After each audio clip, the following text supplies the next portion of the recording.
অসম জাতীয় পৰিষদৰ নৱনিৰ্বাচিত সভাপতি তথা প্ৰাক্তন আছু নেতা লুৰিণজ্যোতি গগৈয়ে কেইবাগৰাকীও দলীয় সতীৰ্থসহ বুধবাৰে দিনৰ ভাগত সোণাপুৰত উপস্থিত হয়। সোণাপুৰত উপস্থিত হোৱাৰ লগে লগে নেতাগৰাকীক ৰাইজে আদৰণি জনায়।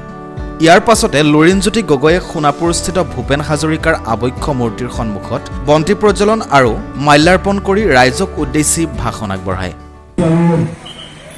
আমি জাতীয় পৰিষদৰ পৰিয়ালে সোণাপুৰবাসী ৰাইজ সমগ্ৰ অসমবাসী ৰাইজৰ পৰা আশীৰ্বাদ বিচাৰিছোঁ। ভৱিষ্যতৰ স্বাৰ্থত আমি সমাজখনক যাতে আগবঢ়াই লৈ যাব পাৰোঁ, গতিকে এই গোটেই যাত্ৰাটোক আমি অসমৰ জনগণৰ কাৰণে জাতীয় জীৱনৰ আত্মপ্ৰতিষ্ঠাৰ মহাসংগ্ৰাম বুলি আমি সকলোৱে ইয়াক সাংবাদিকৰে হোৱা বাৰ্তালাপত নেতাগৰাকীয়ে শাসনাধিষ্ঠ দল তথা চৰকাৰক তীব্ৰ ভাষাৰে সমালোচনা কৰি শীঘ্ৰেই আঞ্চলিকতাবাদী শক্তিসমূহ একত্ৰিত হৈ আগন্তুক নিৰ্বাচনত যুঁজ আগবঢ়াব বুলিও তাৎপৰ্যপূৰ্ণ মন্তব্য আগবঢ়ায়।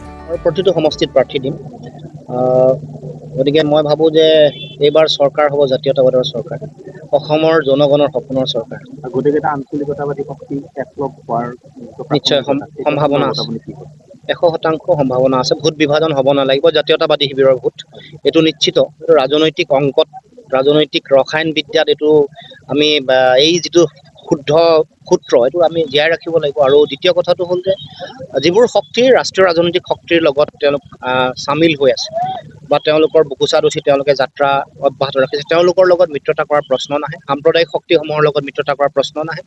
কিন্তু যিবোৰ আঞ্চলিক শক্তি, যি স্বাভিমানী, যাৰ স্বতন্ত্ৰ চিন্তা আদৰ্শ আছে, জাতীয় আদৰ্শ আছে, তেওঁলোকৰ লগত সন্মিলিতভাৱে ঐক্যবদ্ধভাৱে এই যাত্ৰা অব্যাহত ৰাখিব।